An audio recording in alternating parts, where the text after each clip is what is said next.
In July 1937, the world's most famous female pilot vanished without a trace. Amelia Earhart, the first woman to fly solo across the Atlantic, set out to achieve her most daring dream, to circle the globe.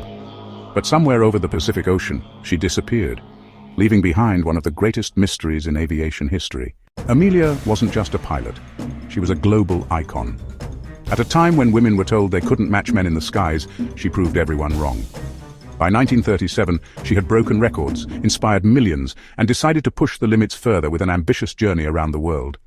Her aircraft was a twin-engine Lockheed Electra, and her navigator was Fred Noonan, a skilled airman with years of experience. They began the journey in June, flying out of Miami, Florida.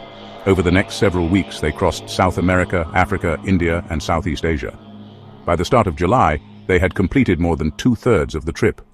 All that stood between them and history was the vast Pacific Ocean. On July 2, 1937, Amelia and Fred took off from New Guinea. Their next stop was a tiny speck in the Pacific, Howland Island, about 2,500 miles away. This stretch was one of the most dangerous parts of the entire journey.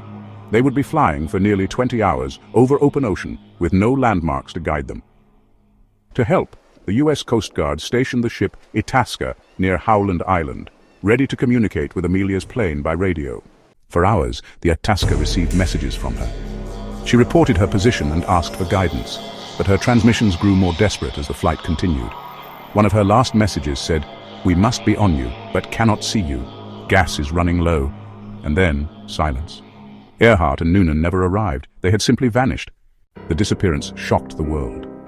The U.S. government launched the largest air and sea search in history up to that time. Dozens of ships and planes scoured the ocean for any sign of wreckage. But after 2 weeks, nothing was found. No plane, no bodies, no answers. The official search ended, and Amelia Earhart and Fred Noonan were declared lost at sea. But the mystery only grew stronger. Over the decades, countless theories have emerged. The most widely accepted is the crash and sink theory, that her plane ran out of fuel and plunged into the ocean near Howland Island, sinking quickly into the deep waters. Another possibility is the Nikumaroro theory. Some researchers believe she may have landed on a remote coral island called Nikumaroro. In the 1940s, bones, a woman's shoe, and a box for a sextant were discovered there. Some argued these could have belonged to Amelia and Fred. There are also more dramatic ideas. One suggests Amelia accidentally flew into Japanese-controlled territory, was captured, and possibly executed. Though popular in documentaries, there is little hard evidence to support it.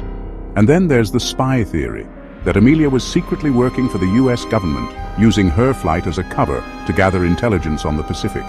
According to this version, her disappearance was part of a hidden mission. But again, no proof has ever been found.